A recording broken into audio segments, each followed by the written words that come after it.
Hi hello ನಮಸ್ಕಾರ ವಿದ್ಯಾರ್ಥಿಗಳೇ, ನಿಮಗೆಲ್ಲರಿಗೂ ಗ್ರೋ ಫ್ಯಾಕ್ಟ್ ಕನ್ನಡ ಅನ್ನುವಂಥ ಚಾನಲ್ಗೆ ಸ್ವಾಗತ ಸುಸ್ವಾಗತ. ನೋಡಿ ವಿದ್ಯಾರ್ಥಿಗಳೇ, ಒಂದು ವರ್ಷ ಕಳೆದೋಯ್ತು ಅನಿಸುತ್ತೆ ನಾನು ಪಾರ್ಟ್ 12 ಅಪ್ಲೋಡ್ ಮಾಡಿ. ಹಾಗೂ ಈ ವರ್ಷ ನಾನು ಮುಂದಿನ ಪಾರ್ಟನ್ನು ಅಪ್ಲೋಡ್ ಮಾಡ್ತಾ ಇದ್ದೀನಿ. ಯಾಕಂದರೆ ಇನ್ನೂ ಕೆಲವು ಟಾಪಿಕ್ಗಳು ಉಳಿದಿದ್ದು, ಅವು ಗೊಬ್ಬರಗಳಾಗಿರ್ಬೋದು, ಅಂದರೆ ಫರ್ಟಿಲೈಸರ್ಸು ಹಾಗೂ ಫ್ಲವರ್ಸು ಅನ್ನೋಂಥ ಇನ್ನೂ ಕೆಲವು ಟಾಪಿಕ್ಗಳು ಉಳಿದಿವೆ. ಅವನ್ನೆಲ್ಲ ಈಗ ಕವರ್ ಮಾಡೋದಕ್ಕೆ ಟ್ರೈ ಮಾಡ್ತೀನಿ. ನೋಡಿ ವಿದ್ಯಾರ್ಥಿಗಳೇ, ಬಹಳಷ್ಟು ವಿದ್ಯಾರ್ಥಿಗಳ ಕಮೆಂಟನ್ನು ನೋಡಿ ನನಗೆ ಬಹಳ ಖುಷಿ ಆಯಿತು. ಯಾಕಂದರೆ ಹೋದ ವರ್ಷ ಭಾಳಷ್ಟು ಜನ ವಿದ್ಯಾರ್ಥಿಗಳು ನನ್ನ ವೀಡಿಯೋಸನ್ನು ನೋಡಿದರು, ಪ್ಲೇಲಿಸ್ಟನ್ನು ಕಂಪ್ಲೀಟಾಗಿ ಸ್ಕಿಪ್ ಮಾಡದೆ ನೋಡಿದರು. ಹಾಗೂ ಅವರ ಕಮೆಂಟ್ ಬಾಕ್ಸ್ನಲ್ಲಿ ಕೂಡ ತಿಳಿಸಿದರು ಅವರ ಅಭಿಪ್ರಾಯವನ್ನು. ಹಾಗೂ ಭಾಳಷ್ಟು ವಿದ್ಯಾರ್ಥಿಗಳು ಎಕ್ಸಾಮ್ ಬರೆದ ನಂತರ ರಿಸಲ್ಟ್ ಬಂದ ತಕ್ಷಣ ಅವ್ರದ್ದು ಏನೋ ಕಮೆಂಟ್ ಬಾಕ್ಸ್ನಲ್ಲಿ ತಿಳಿಸಿದರು, ಸರ್ ನೀವು ಹೇಳಿದಂಥ ಕ್ವಶನ್ಸ್ಗಳೇ ಬಂದಿದೆ, ಅವೇ ಕ್ವಶನ್ಸ್ಗಳು ಐಡೆಂಟಿಫೈ ಮಾಡೋದಕ್ಕೆ ನಮಗೆ ತುಂಬ ಹೆಲ್ಪ್ ಆಯಿತು. ನೀವು ಎಕ್ಸ್ಪ್ಲೈನ್ ಮಾಡುವಂಥ ವೇ ಭಾಳ ತುಂಬ ಈಸಿ ಆಗಿದೆ, ಭಾಳ ನಮಗೆ ಹೆಲ್ಪ್ ಆಯಿತು ಅಂತ ಭಾಳಷ್ಟು ಜನ ಕಮೆಂಟ್ ಮಾಡ್ತಾಯಿದ್ರು. ಅದನ್ನು ನೋಡಿ ನನಗೆ ಭಾಳ ಖುಷಿಯಾಯಿತು. ನಿಮಗೂ ಕೂಡ ಈ ವಿಡಿಯೋಸ್ಗಳು, ನನ್ನ ಹಿಂದಿನ ವೀಡಿಯೋಸ್ಗಳಾಗಿರಲಿ ಅಥವಾ ಇನ್ನು ಮುಂದೆ ಬರುವಂಥ ವೀಡಿಯೋಸ್ಗಳು ಹೆಲ್ಪ್ಫುಲ್ ಆಗಿದ್ದಲ್ಲಿ ಕಮೆಂಟ್ ಬಾಕ್ಸ್ನಲ್ಲಿ ತಿಳಿಸಿ. ಹಾಗೂ ನಿಮ್ಮ ಫ್ರೆಂಡ್ಸ್ಗಳಿಗೆ ಅದನ್ನು ಶೇರ್ ಮಾಡಿ. ಯಾಕಂದರೆ ನಾನು ನನ್ನ ಬಳಿ ಇರುವಂತಹ ನಾಲೆಜನ್ನು ನಿಮಗೆ ಶೇರ್ ಮಾಡಬೇಕು ಅನ್ನುವಂಥ ಒಂದೇ ಉದ್ದೇಶದಿಂದ ಈ ವಿಡಿಯೋಸ್ಗಳನ್ನು ಮಾಡ್ತಾಯಿದ್ದೀನಿ. ನೋಡಿ, ಹಿಂದಿನ ಎಲ್ಲ ವೀಡಿಯೋಸನ್ನು ದಯವಿಟ್ಟು ಸ್ಕಿಪ್ ಮಾಡದೆ ನೋಡಿ. ಹಾಗೂ ನನ್ನ ಟೆಲಿಗ್ರಾಮ್ ಚಾನಲ್ ಕೂಡ ಇದೆ, ಡಿಸ್ಕ್ರಿಪ್ಷನ್ನಲ್ಲಿ ನಾನು ಅಲ್ಲಿ ಲಿಂಕ್ ಕೊಟ್ಟಿರ್ತೀನಿ. ಅದು ಯಾಕಪ್ಪ ಅಂದರೆ, ನೀವು ಆ ಟೆಲಿಗ್ರಾಮ್ ಚಾನಲ್ಗೆ ಜಾಯಿನ್ ಆದರೆ ಅಲ್ಲಿ ನಾನು ಕೆಲವು ಕ್ವಿಜ್ಗಳನ್ನು ತೆಗೆದುಕೊಳ್ತಾ ಇರ್ತೀನಿ. ಆ ಕ್ವಿಜ್ಗಳಿಗೆ ನೀವು ಅಟೆಂಪ್ಟ್ ಮಾಡಿಕೊಂಡು ಇನ್ನೂ ಕೂಡ ನಿಮ್ಮದು ಸ್ಟ್ರಾಂಗ್ ಮಾಡ್ಕೊಳ್ಬೋದು ಐಡೆಂಟಿಫೈ ಮಾಡುವಂಥ ಸ್ಕಿಲ್ಲನ್ನು. ಅದಕ್ಕೋಸ್ಕರ ಅದನ್ನು ಕೂಡ ಜಾಯಿನ್ ಆಗಿ ಅಲ್ಲಿರುವಂಥ ಮಾಕ್ ಟೆಸ್ಟ್ಗಳನ್ನು ಕೂಡ ಅಟೆಂಪ್ಟ್ ಮಾಡಿ. ಹಾಗೂ ನಿಮಗೇನಾದರೂ ಯೂಟ್ಯೂಬ್ನಲ್ಲೇ ನಿಮಗೆ ಮಾಕ್ ಟೆಸ್ಟ್ ಏನಾದರೂ ಕಂಡಕ್ಟ್ ಮಾಡಿ, ಯಾವುದು ಪ್ರೀವಿಯಸ್ ಇಯರ್ ಎಲ್ಲ ಕ್ವಶನ್ಸನ್ನು ಕೇಳಿದ್ದಾರೆ, ಯಾವುದು ಇಂಪಾರ್ಟೆಂಟ್ ಕ್ವಶನ್ಗಳು ಅನ್ನುವಂಥದ್ದು ಏನಾದರೂ ನಿಮಗೆ ಡೌಟ್ ಇದ್ದಲ್ಲಿ ಅದರ ಕಮೆಂಟ್ ಬಾಕ್ಸ್ನಲ್ಲಿ ತಿಳಿಸಿ, ನಾನು ಅದ್ರ ಮೇಲೆ ಕೂಡ ವೀಡಿಯೋಸನ್ನು ಮಾಡ್ತೀನಿ. ಹಾಗೂ ವಿಡಿಯೋ ಇಷ್ಟವಾದಲ್ಲಿ ದಯವಿಟ್ಟು ಲೈಕ್ ಮಾಡಿ. ಇಷ್ಟುವರೆಗೆ ನಿಮಗೆ ಟೈಮನ್ನು ತೆಗೆದುಕೊಂಡಿದ್ದಕ್ಕೆ ಸಾರಿ. ನಾವು ಡೈರೆಕ್ಟಾಗಿ ಈಗ ವಿಡಿಯೋನ ಸ್ಟಾರ್ಟ್ ಮಾಡೋಣ. ನೋಡಿ ವಿದ್ಯಾರ್ಥಿಗಳೇ, ಇಲ್ಲಿ ನೀವು ನೋಡ್ಕೊಳ್ಬೇಕಾಗಿದ್ದ ಏನಪ್ಪ ಅಂದರೆ, ಗೊಬ್ಬರಗಳು, ಫರ್ಟಿಲೈಸರ್ಸ್ ಇವು ಬಹಳ ಬಹಳ ಬಹಳ ಇಂಪಾರ್ಟೆಂಟ್ ಆಗಿರುತ್ತೆ. ನೋಡಿ, ಪ್ರತಿಯೊಂದು ಎಕ್ಸಾಮ್ನಲ್ಲಿ ಒಂದು ಆದರೂ ಫರ್ಟಿಲೈಸರ್ ಅವರು ಇಡುವಂಥ ಚಾನ್ಸಸ್ 90%, 95% ಇರುತ್ತೆ. ಅಂದರೆ ಅಲ್ಲಿ ಏನು ಸ್ಪೆಷೀಸ್ ಇಟ್ಟಿರ್ತಾರಲ್ಲ ಅದರಲ್ಲಿ 50 ಇದ್ದರೆ ಆ 50ನಲ್ಲಿ ಸುಮಾರು 1 ಅಥವಾ 2 ಫರ್ಟಿಲೈಸರ್ ಇರುವಂಥ ಚಾನ್ಸಸ್ ಭಾಳ ಇರುತ್ತೆ. ಅದಕ್ಕೋಸ್ಕರ ನೀವು ಇದ್ರ ಬಗ್ಗೆ ಕೂಡ ನಾಲೆಜನ್ನು ಹೊಂದಿರಬೇಕು. ಬಹಳ ಏನು ಫರ್ಟಿಲೈಸರ್ಸ್ಗಳು ಅವ್ರು ಕೇಳುವಂಥ ಚಾನ್ಸಸ್ ಇಲ್ಲ. ಯೂಶ್ವಲಿ ಯಾವ ಕಾಮನ್ ಆಗಿ ಯೂಸ್ ಮಾಡ್ತಾರಲ್ಲ ಅಂಥ ಫರ್ಟಿಲೈಸರ್ಸ್ಗಳನ್ನು ಮಾತ್ರ ಕೇಳ್ತಾರೆ. ಅದ್ರ ಬಗ್ಗೆ ನಾನು ಈ ವಿಡಿಯೋದಲ್ಲಿ ಡಿಸ್ಕಸ್ ಮಾಡಿದ್ದೀನಿ. 95% ಇವೇ ಕ್ವಶನ್ಸ್ಗಳು ರಿಪೀಟ್ ಆಗುವಂಥ ಚಾನ್ಸಸ್ ಇರುತ್ತೆ. ನೋಡಿ ವಿದ್ಯಾರ್ಥಿಗಳೇ, ಮೊದಲನೇದಾಗಿ ವೆರಿ ಇಂಪಾರ್ಟೆಂಟ್ ಆದಂಥ ಎಲ್ಲ ಫರ್ಟಿಲೈಸರ್ಗಳನ್ನು ನಾನು ಇಲ್ಲಿ ಕವರ್ ಮಾಡಿದ್ದೀನಿ. ಮೊದಲನೇದಾಗಿ ಬರುವಂಥದ್ದು ಆಡಿನ ಹಿಕ್ಕಿ ಗೊಬ್ಬರ ಅಥವಾ ಗೋಟ್ ಮ್ಯಾನರ್ ಅಂತ ಕರೀತಾರೆ. ಇಲ್ಲಿ ನೀವು ನೋಡ್ಕೊಳ್ಬಹುದು, ಆಡಿನ ಹಿಕ್ಕಿಯನ್ನು ನೀವು ನೋಡಿರ್ಬೋದು. ಇದು ವೆರಿ ಈಸಿಯಾಗಿ ಐಡೆಂಟಿಫೈ ಮಾಡ್ಕೊಳ್ಬೋದು. ಇಲ್ಲಿ ತೋರಿಸ್ತೀನಿ ನೋಡಿ. ಆಡನ್ನು ನೀವು ನೋಡಿರ್ತೀರ. ಆಡಿನ ಹಿಕ್ಕಿ ಯಾವ ರೀತಿಯಾಗಿ ಸರ್ಕಲ್ನಲ್ಲಿ ಬ್ಲ್ಯಾಕ್ ಕಲರ್ ಆಗಿ ಇರುತ್ತೆ. ಇದು ಸೀಡ್ಸ್ನ ರೀತಿಯಾಗಿ ಕಂಡು ಬರುತ್ತೆ. ಇದು ಆಡಿನ ಹಿಕ್ಕಿ ಅಂತ ಕರೀತಾರೆ ಕೆಲವೊಂದು ಪ್ರದೇಶಗಳಲ್ಲಿ. ಇದು ಈಸಿಯಾಗಿದೆ, ಇದರ ಬಗ್ಗೆ ಏನು ಎಕ್ಸ್ಪ್ಲನೇಷನ್ ಬೇಡ ಅಂತ ತಿಳ್ಕೊಳ್ತೀನಿ. ಹಾಗೂ ಇಲ್ಲಿ ಇನ್ನೊಂದು ಇಮೇಜ್ ಹಾಕಿದ್ದೀನಿ, ನೋಡ್ಕೊಳ್ಬೋದು ನೀವು. ಆಡಿನ ಹಿಕ್ಕಿ ಇದು ಪ್ಯಾಕೆಟ್ಗಳಲ್ಲಿ ಮಾಡ್ತಾರೆ. ಆಡಿನ ಹಿಕ್ಕಿ ಯಾವ ರೀತಿಯಾಗಿ ಆಕಳು ಎಮ್ಮೆಯ ಏನು ಕೌ ಡಂಗ್ ಅಂತಾರಲ್ಲ, ಅಂದರೆ ಸಗಣಿ ಅಂತಾರಲ್ಲ, ಅದು ಯಾವ ರೀತಿಯಾಗಿರುತ್ತೆ ಅದೇ ರೀತಿಯಾಗಿ ಆಡು ಕುರಿದು ಹಿಕ್ಕಿ ಅಂತ ಕರೀತಾರೆ. ಅದರ ಮೆನ್ನೋರನ್ನು ಹಿಕ್ಕಿ ಅಂತ ಕರೀತಾರೆ. ಈ ರೀತಿಯಾಗಿ ಸರ್ಕಲ್ನಲ್ಲಿ ಕಂಡು ಬರುತ್ತೆ. ಇದನ್ನು ಭಾಳಷ್ಟು ಜನ ನೋಡಿರ್ತೀರ, ಅದಕ್ಕೋಸ್ಕರ ಇದರ ಎಕ್ಸ್ಪ್ಲನೇಷನ್ ಏನು ಭಾಳ ಬೇಡ ಅಂತ ತಿಳ್ಕೊಳ್ತೀನಿ. ಹಾಗೂ ನೆಕ್ಸ್ಟ್ ಆಗಿ ನೋಡೋದಾದರೆ ಸಗಣಿ ಗೊಬ್ಬರ ಅಥವಾ ಕೌ ಡಂಗ್ ಫರ್ಟಿಲೈಸರ್ ಅಂತ ಕರೀತಾರೆ. ಇದು ಕೂಡ ನಿಮಗೆ ಚಿರಪರಿಚಿತವಾದಂಥದ್ದು. ಇದ್ರ ಬಗ್ಗೆ ಕೂಡ ಎಕ್ಸ್ಪ್ಲನೇಷನ್ ಬೇಡ, ಯಾಕಂದರೆ ಭಾಳ ಟೈಮ್ ವೇಸ್ಟ್ ಮಾಡುವಂಥದ್ದು ಬೇಡ. ಇದನ್ನು ಐಡೆಂಟಿಫೈ ಹೇಗೆ ಮಾಡೋದು ಅಂತ ಈಸಿಯಾಗಿ ಹೇಳ್ತೀನಿ ನೋಡಿ. ಕೌ ಡಂಗ್ ಯಾವತ್ತು ಮಾಡಬೇಕಾದ್ರೆ ಕೌ ಡಂಗ್ ಅಷ್ಟೇ ಅವರು ಹಾಕೋದಿಲ್ಲ.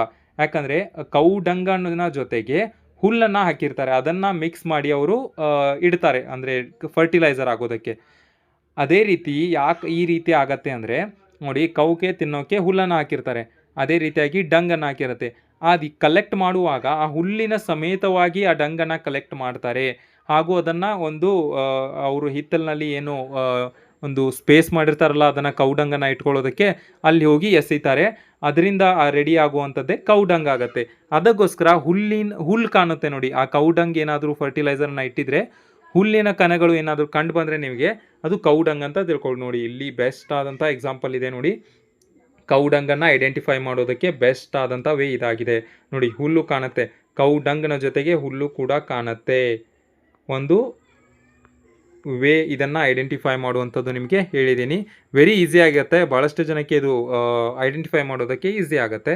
ಹಾಗೂ ನೆಕ್ಸ್ಟ್ ಆಗಿ ನೋಡೋದಾದರೆ ಅಡಿಕೆ ಪುಡಿ ಅಂತ ಕರೀತಾರೆ ನೋಡಿ. ಅಡಿಕೆ ಪುಡಿ ಅಂದರೆ ಗೊತ್ತಲ್ಲ ನಿಮಗೆ, ಅಡಿಕೆ ಇರುತ್ತಲ್ಲ ಅದರ ಪೌಡರನ್ನು ಮಾಡಿದರೆ ಅದನ್ನು ಅಡಿಕೆ ಪೌಡರ್ ಅನ್ನುವಂಥದ್ದನ್ನು ಇಡ್ತಾರೆ. ಅದನ್ನು ಕೂಡ ಇಲ್ಲಿ ಎಕ್ಸಾಮ್ನಲ್ಲಿ ಕೇಳುವಂಥ ಚಾನ್ಸಸ್ ಇರುತ್ತೆ. ಭಾಳ ಕೇಳಲ್ಲ, ಆದರೆ ಕೇಳುವಂಥ ಚಾನ್ಸಸ್ಸು ಭಾಳ ಕಡಿಮೆ ಇರುತ್ತೆ. ಆದರೂ ಇದನ್ನು ಕೂಡ ನೀವು ನೋಡ್ಕೊಳ್ಬೋದು. ರೆಡ್ ಆಗಿ ಕಂಡು ಬರುತ್ತೆ.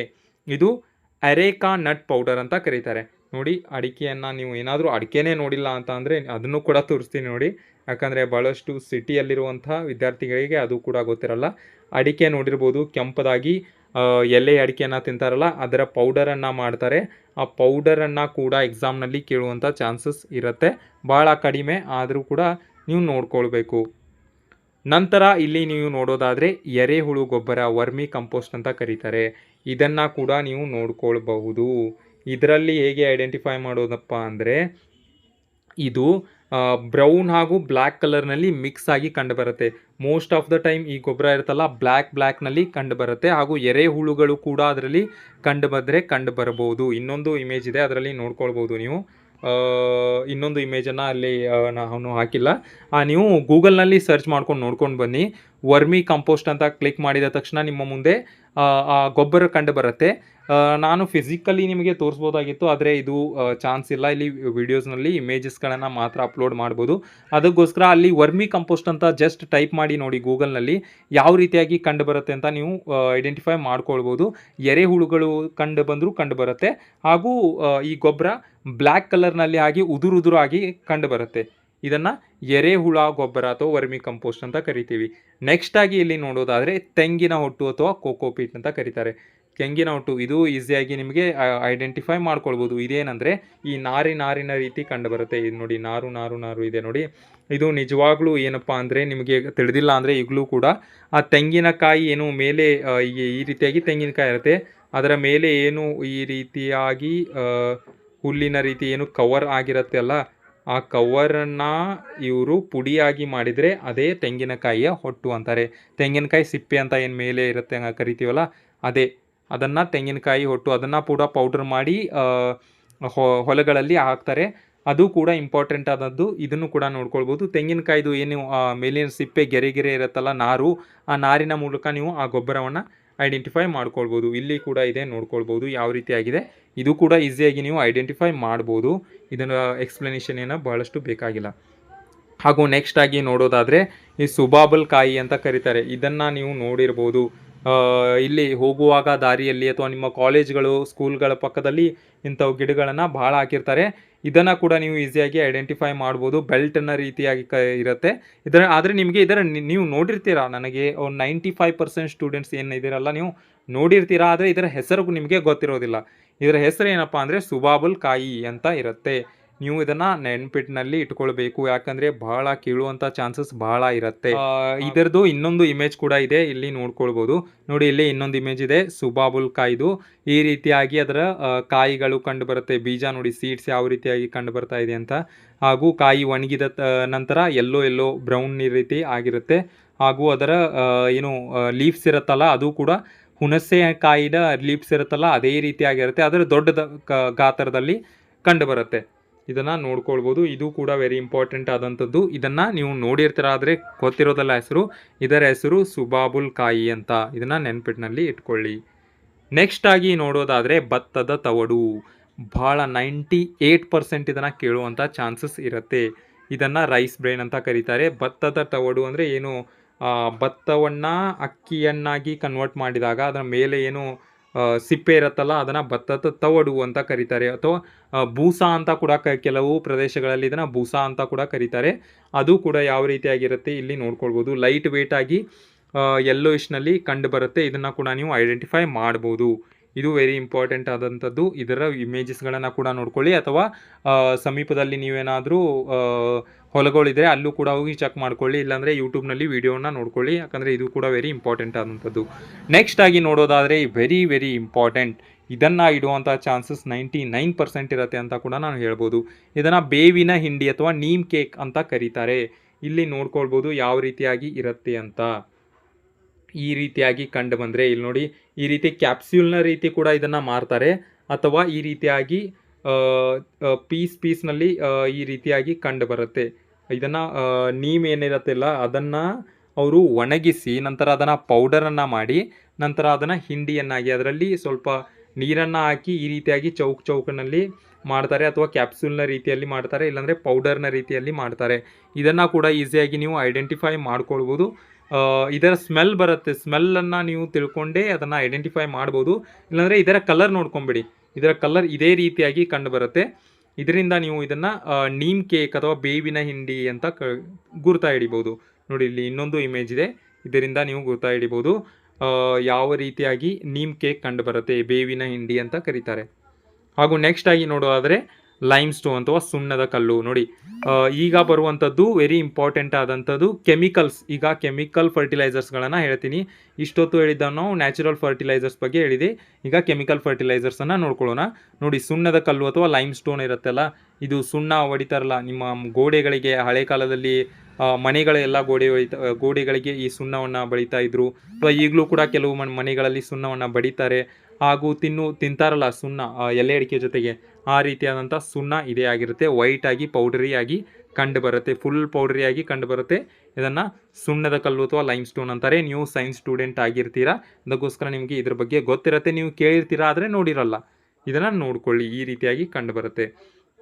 ನೆಕ್ಸ್ಟ್ ಆಗಿ ನೋಡೋದಾದರೆ ಜಿಪ್ಸಮ್ ಅಂತ ಕರೀತಾರೆ. ನೋಡಿ ಈ ಜಿಪ್ಸಮ್ ಅನ್ನುವಂಥದ್ದು ಸೇಮ್ ಸುಣ್ಣದ ರೀತಿಯಾಗಿರುತ್ತೆ, ಆದರೆ ಸ್ವಲ್ಪ ಯೆಲ್ಲೋಯಿಶ್ನಲ್ಲಿ ಇರುತ್ತೆ. ಅದನ್ನು ಜಿಪ್ಸಮ್ ಅಂತ ನೀವು ಐಡೆಂಟಿಫೈ ಮಾಡ್ಕೊಳ್ಬೋದು. ನೋಡಿ ಇಲ್ಲಿ ಕೂಡ ನೋಡ್ಕೊಳ್ಬೋದು, ಸುಣ್ಣದ ರೀತಿಯೇ ಕಾಣ್ತಾ ಇದೆ, ಆದರೆ ಸ್ವಲ್ಪ ಯೆಲ್ಲೋಯಿಶ್ನಲ್ಲಿ ಕಂಡು ಬರುತ್ತೆ. ಹಾಗೇನಾದರೂ ಕಂಡು ಬಂದರೆ ಅದನ್ನು ಜಿಪ್ಸಮ್ ಅಂತಾರೆ. ಇದನ್ನು ಕೂಡ ಕೇಳುವಂಥ ಚಾನ್ಸಸ್ ಬಹಳ ಇರುತ್ತೆ, ಇದನ್ನು ಕೂಡ ನೀವು ನೋಡ್ಕೊಳ್ಬೇಕು. ಎಲ್ಲಾದರೂ ನಿಮ್ಮ ಸಮೀಪದಲ್ಲಿ ಅಂಗಡಿ ಏನಾದರೂ ಇದ್ದರೆ ಜಸ್ಟ್ ವಿಚಾರಣೆ ಮಾಡ್ಕೊಂಬನ್ನಿ. ನೀವೇನೋ ಖರೀದಿ ಮಾಡುವಂಥದ್ದು ಬೇಡ. ಯಾವುದಾದ್ರೂ ಗೊಬ್ಬರದ ಅಂಗಡಿಗೆ ಹೋಗಿದ್ರೆ ಅಲ್ಲಿ ಸುಣ್ಣ ತೋರಿಸಿ ಅಥವಾ ಜಿಪ್ಸಮ್ ತೋರಿಸಿ ಅಂತ ಅದನ್ನು ನೋಡಿಕೊಂಡು ಐಡೆಂಟಿಫೈ ಮಾಡ್ಕೊಂಡು ಬರ್ಬೋದು. ಯಾಕಂದರೆ ನಿಮ್ಮ ಹತ್ರ ಇರುವಂಥ ಒಂದೇ ಒಂದು ವೇ ಅಂದರೆ ಇದೇ ಒಂದು ವೇ ಇದೆ. ನೀವು ಅಂಗಡಿಗಳಿಗೆ ಭೇಟಿ ನೀಡಿ ಅಲ್ಲಿ ಕೂಡ ಅದನ್ನು ಚೆಕ್ ಮಾಡ್ಕೊಳ್ಳಿ. ನೋಡಿ ನಂತರ ಬರುವಂಥದ್ದು ವೆರಿ ಇಂಪಾರ್ಟೆಂಟ್ ಆದಂಥದ್ದು ಕಾಪರ್ ಸಲ್ಫೇಟ್. ನೋಡಿ ಕಾಪರ್ ಸಲ್ಫೇಟ್ ಯಾವ ರೀತಿಯಾಗಿರುತ್ತೆ, ಇದನ್ನು ಈಸಿಯಾಗಿ ಐಡೆಂಟಿಫೈ ಮಾಡ್ತೀರಾ, ಯಾಕಂದರೆ ನೀವೇ ಹೇಳ್ಬಿಡ್ತೀರಾ ಇದನ್ನು ಐಡೆಂಟಿಫೈ ಮಾಡೋದು. ಇನ್ನೊಂದು ಇಮೇಜ್ ತೋರಿಸ್ತೀನಿ ನೋಡಿ, ಇಲ್ಲಿ ಅದನ್ನು ಹೇಗೆ ಐಡೆಂಟಿಫೈ ಮಾಡೋದನ್ನು ನೀವೇ ಹೇಳ್ತೀರಾ, ಯಾಕಂದರೆ ಬ್ಲೂ ಕಲರ್ನಲ್ಲಿ ಇರುತ್ತೆ.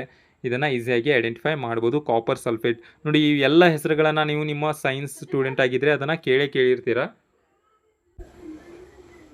ನೋಡಿ ನೀವೇನಾದರೂ ಸೈನ್ಸ್ ಸ್ಟೂಡೆಂಟ್ ಆಗಿದ್ದರೆ ಈ ಎಲ್ಲ ಹೆಸರುಗಳನ್ನು ಕೇಳಿರ್ತೀರಾ, ಆದರೆ ನೋಡಿರಲ್ಲ ಯಾವ ರೀತಿಯಾಗಿ ಇರುತ್ತೆ ಅಂತ. ಇಲ್ಲಿ ನೋಡ್ಕೊಳ್ಬೋದು, ಇದು ಕೂಡ ಇಂಪಾರ್ಟೆಂಟ್ ಆದದ್ದು. ನೆಕ್ಸ್ಟ್ ಆಗಿ ನೋಡೋದಾದರೆ ನೀವು ಜಿಂಕ್ ಸಲ್ಫೇಟ್ ಅನ್ನುವಂಥದ್ದು. ಜಿಂಕ್ ಸಲ್ಫೇಟ್ ಯಾವ ರೀತಿಯಾಗಿ ಕಂಡು ಬರುತ್ತೆ ಇಲ್ಲಿ ನೋಡ್ಕೊಳ್ಳಿ. ಅಡಿಕೆ ರೀತಿಯಾಗಿ ಕಂಡು ಬರ್ತಾ ಇದೆ, ಅದೇ ಚಿಕ್ಕದಾಗಿ ಬ್ರೌನಿಷ್ನಲ್ಲಿ ಕಂಡು ಬರ್ತಾ ಇದೆ. ಇಲ್ಲಿ ಇನ್ನೊಂದು ಇಮೇಜ್ ಇದೆ ನೋಡಿ, ಈ ಎರಡು ಇಮೇಜ್ನಿಂದ ನೀವು ಗುರ್ತಾ ಇಟ್ಕೊಳ್ಬೋದು. ಇದನ್ನು ಕೂಡ ನೋಡ್ಕೊಳ್ಳಿ ಯಾವ ರೀತಿಯಾಗಿ ಕಂಡು ಬರುತ್ತೆ ಅಂತ. ಖಾರದ ಪುಡಿ ಇರುತ್ತಲ್ಲ ಆ ರೀತಿಯಾಗಿ ಕಂಡು ಬರುತ್ತೆ, ಸ್ವಲ್ಪ ಕ್ರಿಸ್ಟಲ್ ಆಗಿ ಕಂಡು ಬರುತ್ತೆ. ಇದನ್ನು ಜಿಂಕ್ ಸಲ್ಫೇಟ್ ಅಂತ ಕರೀತಾರೆ. ಇದನ್ನು ನೆನಪಿನಲ್ಲಿ ಇಟ್ಕೊಳ್ಳಿ. ಇವೆಲ್ಲ ಹೆಸರುಗಳನ್ನು ಕೇಳಿರ್ತೀರ, ಆದರೆ ನೋಡಿರಲ್ಲ ಅಷ್ಟೇ ನೀವು. ಹಾಗೂ ನೆಕ್ಸ್ಟ್ ಆಗಿ ನೋಡೋದಾದರೆ ಮಿಶ್ರಿತ ಗೊಬ್ಬರ ಅಥವಾ ಕಾಂಪ್ಲೆಕ್ಸ್ ಫರ್ಟಿಲೈಸರ್ ಅಂತ ಕರೀತಾರೆ. ಇದನ್ನು ನೋಡ್ಕೊಳ್ಬೋದು. ಇದು ಬ್ರೌನ್ ಕಲರ್ನಲ್ಲಿ ಇರುತ್ತೆ, ಈ ರೀತಿಯಾಗಿ ಬಾಲ್ಸ್ನ ರೀತಿಯಲ್ಲಿ ಚಿಕ್ಕದಾಗಿ ಇರುತ್ತೆ. ನಿಮಗೆ ಯೂರಿಯಾ ಅಥವಾ DAPಯನ್ನು ನೋಡಿರ್ತೀರಾ, ಆ ಯೂರಿಯಾನ ರೀತಿ ಇದು ಕಂಡುಬರುತ್ತೆ. ಯೂರಿಯಾ ಅನ್ನೋಂಥದ್ದು ನೆಕ್ಸ್ಟ್ ಸ್ಲೈಡಲ್ಲಿ ಇದೆ, ಅದರ ರೀತಿಯಾಗಿ ಕಂಡುಬರುತ್ತೆ, ಆದರೆ ಕಲರ್ ಬೇರೆಯಾಗಿದೆ, ಬ್ರೌನಿಷ್ನಲ್ಲಿ ಕಂಡುಬರುತ್ತೆ. ಇದು ಕಾಂಪ್ಲೆಕ್ಸ್ ಫರ್ಟಿಲೈಸರ್ ಅಂತ ಕರೀತಾರೆ. ಹಾಗೂ ನೆಕ್ಸ್ಟ್ ಆಗಿ ನೋಡೋದಾದರೆ ಯೂರಿಯಾ. ನೋಡಿ ಈಗಾಗಲೇ ನಾನು ತಿಳಿಸಿದಲ್ಲ, ಯೂರಿಯಾ ಅನ್ನುವಂಥದ್ದು ಈ ರೀತಿಯಾಗಿ ಕಂಡುಬರುತ್ತೆ. ನೀವು ಸಾಬುದಾನೆ ನೋಡಿರ್ತಿರಲ್ಲ, ಆ ಸಾಬುದಾನೆಯ ರೀತಿಯಲ್ಲೇ ಇದು ಕಂಡುಬರುತ್ತೆ. ಇದನ್ನು ಐಡೆಂಟಿಫೈ ಮಾಡುವಂಥದ್ದು ಬಹಳ ಇಂಪಾರ್ಟೆಂಟ್. ಸಾಬುದಾನೆ ಹಾಗೂ ಯೂರಿಯಾನ ಡಿಫ್ರೆನ್ಷಿಯೇಟ್ ಮಾಡುವಂಥದ್ದು ವೆರಿ ವೆರಿ ವೆರಿ ಇಂಪಾರ್ಟೆಂಟ್ ಅಂತ ಹೇಳ್ತೀನಿ. ಅವು ಎರಡನ್ನೂ ಕೂಡ ಒಮ್ಮೆ ನೀವು ನೋಡ್ಕೊಳ್ಳಿ, ಹೋಗಿ ಅಂಗಡಿಗೆ ಹೋಗಿ ಯೂರಿಯಾನ ನೋಡ್ಕೊಳ್ಳಿ, ನಂತರ ಸಾಬುದಾನೆ ಇರುತ್ತಲ್ಲ ಅದನ್ನು ನೋಡ್ಕೊಳ್ಳಿ. ಎರಡೂ ಸೇಮ್ ಆ್ಯಸ್ ಇಟ್ ಈಸ್ ಆಗಿರುತ್ತೆ, ಸ್ವಲ್ಪ ಕಲರ್ ಡಿಫ್ರೆನ್ಸ್ ಇರುತ್ತೆ. ಅದನ್ನು ಕೂಡ ನೀವು ಐಡೆಂಟಿಫೈ ಮಾಡಿಕೊಂಡ್ರೆ ಬಹಳ ಒಳ್ಳೆಯದಾಗುತ್ತೆ. ಯಾಕಂದರೆ ಯೂರಿಯಾ ಬಹಳಷ್ಟು ಹೆಚ್ಚಿನ ಪ್ರಮಾಣದಲ್ಲಿ ಬಳಸುವಂತಹ ಒಂದು ಫರ್ಟಿಲೈಸರ್ ಆಗಿದೆ. ಯಾಕಂದರೆ ಇದರ ರೇಟ್ ಕೂಡ ಕಡಿಮೆ ಇರುತ್ತೆ ಹಾಗೂ ಈಸಿಯಾಗಿ ಅವೈಲೇಬಲ್ ಆಗುತ್ತೆ. ಅದಕ್ಕೋಸ್ಕರ ಯೂರಿಯಾನ ಹೆಚ್ಚಿನ ಪ್ರಮಾಣದಲ್ಲಿ ಬಳಸ್ತಾರೆ. ಹಾಗೂ ನೆಕ್ಸ್ಟ್ ಆಗಿ ಇಲ್ಲಿ ನೋಡ್ಕೊಳ್ಬೋದು, ಯೂರಿಯಾದೇ ಇನ್ನೊಂದು ಇಮೇಜ್ ಹಾಕಿದ್ದೀನಿ, ನೋಡ್ಕೊಳ್ಳಿ ಯಾವ ರೀತಿಯಾಗಿ ಕಂಡು ಬರುತ್ತೆ ಅಂತ. ನೆಕ್ಸ್ಟ್ ಆಗಿ ನೋಡೋದಾದರೆ DAP ಫರ್ಟಿಲೈಸರ್ ಅಂತ ಕರೀತಾರೆ. ನೋಡಿ, ಯೂರಿಯಾ ಅನ್ನುವಂಥದ್ದು ಸಾಬುದಾನಿ ರೀತಿ ಕಂಡು ಬಂದರೆ, DAP ಅನ್ನುವಂಥದ್ದು ಏನು ಸುಣ್ಣದ ಕಲ್ಲುಗಳನ್ನು ತಗೊಂಡು ಏನು ರೌಂಡ್ ಶೇಪ್ನಲ್ಲಿ ಮಾಡಿರ್ತಾರೆ, ಆ ರೀತಿಯಾಗಿ ಕಂಡು ಬಂದರೆ ಅದನ್ನು DAP ಗೊಬ್ಬರ ಅಂತ ಕರಿತೀವಿ. ಇಲ್ಲಿ ನೋಡ್ಕೊಳ್ಬೋದು, DAPನ ಕೂಡ ಇಂಪಾರ್ಟೆಂಟ್ ಆಗಿರುತ್ತೆ. ಇದನ್ನು ಕೂಡ ಬಹಳಷ್ಟು ಪ್ರಮಾಣದಲ್ಲಿ ಬಳಸ್ತಾರೆ. ನೋಡಿ, ಬ್ಲ್ಯಾಕಿಶ್ನಲ್ಲಿ ಇರುತ್ತೆ ಅಥವಾ ಈ ರೀತಿಯಾಗಿ ಸ್ವಲ್ಪ ಬ್ಲ್ಯಾಕ್ ಹಾಗೂ ವೈಟ್ ಮಿಕ್ಸ್ ಆಗಿರುವಂಥದ್ದು ಸಿಮೆಂಟ್ನ ಬಣ್ಣದ ರೀತಿಯಲ್ಲಿ ಕಂಡು ಬರುತ್ತೆ. ಇದನ್ನು DAP ಫರ್ಟಿಲೈಸರ್ ಅಂತ ಕರೀತಾರೆ. ನಿಮಗೆ ಕನ್ಫ್ಯೂಸ್ ಆಗೋದಿದ್ರೆ ಈ DAP ಹಾಗೂ ಈ ಕಾಂಪ್ಲೆಕ್ಸ್ ಫರ್ಟಿಲೈಸರ್ ಏನಿದೆ ಇದರಲ್ಲಿ ಕನ್ಫ್ಯೂಸ್ ಆಗೋದು. ಕಲರನ್ನು ನೆನ್ಪಿಟ್ಕೊಂಬಿಡಿ. ಹಾಗೂ ಇದೇನು ಕನ್ಫ್ಯೂಸ್ ಆಗಲ್ಲ ನಿಮಗೆ, ಇದು ಸಾಬುದಾನಿಯೊಂದಿಗೆ ಕನ್ಫ್ಯೂಸ್ ಆಗುತ್ತೆ. ಆದರೆ ಅದಕ್ಕೋಸ್ಕರ ಅದರ ಡಿಫ್ರೆನ್ಷಿಯೇಟ್ ಕೂಡ ನೀವು ಮಾಡಿಕೊಂಡು ನೆನಪಿನಲ್ಲಿ ಇಟ್ಕೊಳ್ಳಿ. ಹಾಗೂ ಇಲ್ಲಿ ನೀವು ನೋಡ್ಕೊಳ್ಬೋದು, ಅಮೋನಿಯಂ ಸಲ್ಫೇಟ್ ಅನ್ನುವಂಥದ್ದು ಇಲ್ಲಿ ನೋಡ್ಕೊಳ್ಬೋದು ಯಾವ ರೀತಿಯಾಗಿ ಕಂಡು ಬರುತ್ತೆ. ಸಕ್ಕರೆಯ ರೀತಿ ಕಂಡು ಬರುತ್ತೆ. ನೋಡಿ, ಸಕ್ಕರೆ ಯಾವ ರೀತಿಯಾಗಿರುತ್ತಲ್ಲ ಆ ರೀತಿಯಾಗಿ ಕಂಡು ಬಂದರೆ ಅದನ್ನು ಅಮೋನಿಯಂ ಸಲ್ಫೇಟ್ ಅಂತ ಕರೀತಾರೆ. ನೋಡಿ, ಇಲ್ಲಿ ಸೇಮ್ ಅಮೋನಿಯಂ ಸಲ್ಫೇಟ್ ಇದೆ. ನೋಡಿ ಯಾವ ರೀತಿಯಾಗಿ ಐಡೆಂಟಿಫೈ ಮಾಡ್ಕೊಳ್ಬೇಕು ಅನ್ನೋದನ್ನು ಹೇಳ್ತಾ ಇದ್ದೀನಿ. ದಯವಿಟ್ಟು ಅದನ್ನು ತಲೆಯಲ್ಲಿಟ್ಕೊಳ್ಳಿ. ಅಮೋನಿಯಂ ಸಲ್ಫೇಟ್ ಆಯಿತು, ಕಾಪರ್ ಸಲ್ಫೇಟ್ ಆಯಿತು, ಜಿಂಕ್ ಸಲ್ಫೇಟ್ ಆಯಿತು, ಬಹಳಷ್ಟು ರೀತಿಯಾದಂಥ ಸಲ್ಫೇಟ್ಗಳನ್ನು ತಿಳಿಸಿದ್ದೀನಿ. ಯಾವ ರೀತಿಯಾಗಿ ನೆನಪಿಟ್ಕೊಳ್ಬೇಕು ಅನ್ನೋದನ್ನು ಕೂಡ ತಿಳಿಸ್ತಾ ಇದ್ದೀನಿ. ದಯವಿಟ್ಟು ನೆನಪಿನಲ್ಲಿ ಇಟ್ಕೊಳ್ಳಿ. ಯಾಕಂದರೆ ನಾನು ಈ ವಿಡಿಯೋದಲ್ಲಿ ಏನು ಹಾಕಿದ್ದೀನಲ್ಲ, ಇದೇ ರೀತಿಯಾದಂಥ ಫರ್ಟಿಲೈಸರ್ಗಳು ಹಾಕುವಂಥ ಚಾನ್ಸಸ್ ಭಾಳ ಇರುತ್ತೆ. ಹಾಗೂ ಇದೇ ನಾನು ಹೇಳಿರುವಂಥ ಐ ಥಿಂಕ್ ಇದೇ ಲಾಸ್ಟ್ ಫರ್ಟಿಲೈಸರ್ ಆಗಿದೆ ಈ ವಿಡಿಯೋದು. ನೋಡಿ ವಿದ್ಯಾರ್ಥಿಗಳೇ, ನಿಮಗೆ ಈ ವಿಡಿಯೋ ಏನಾದರೂ ಇಷ್ಟ ಆಗೋದಲ್ಲಿ ದಯವಿಟ್ಟು ಲೈಕ್ ಮಾಡಿ ಹಾಗೂ ಕಮೆಂಟ್ ಬಾಕ್ಸ್ನಲ್ಲಿ ನಿಮ್ಮ ಅಭಿಪ್ರಾಯವನ್ನು ತಿಳಿಸಿ ಪ್ರತಿಯೊಂದು ವಿಡಿಯೋ ಕೆಳಗೆ.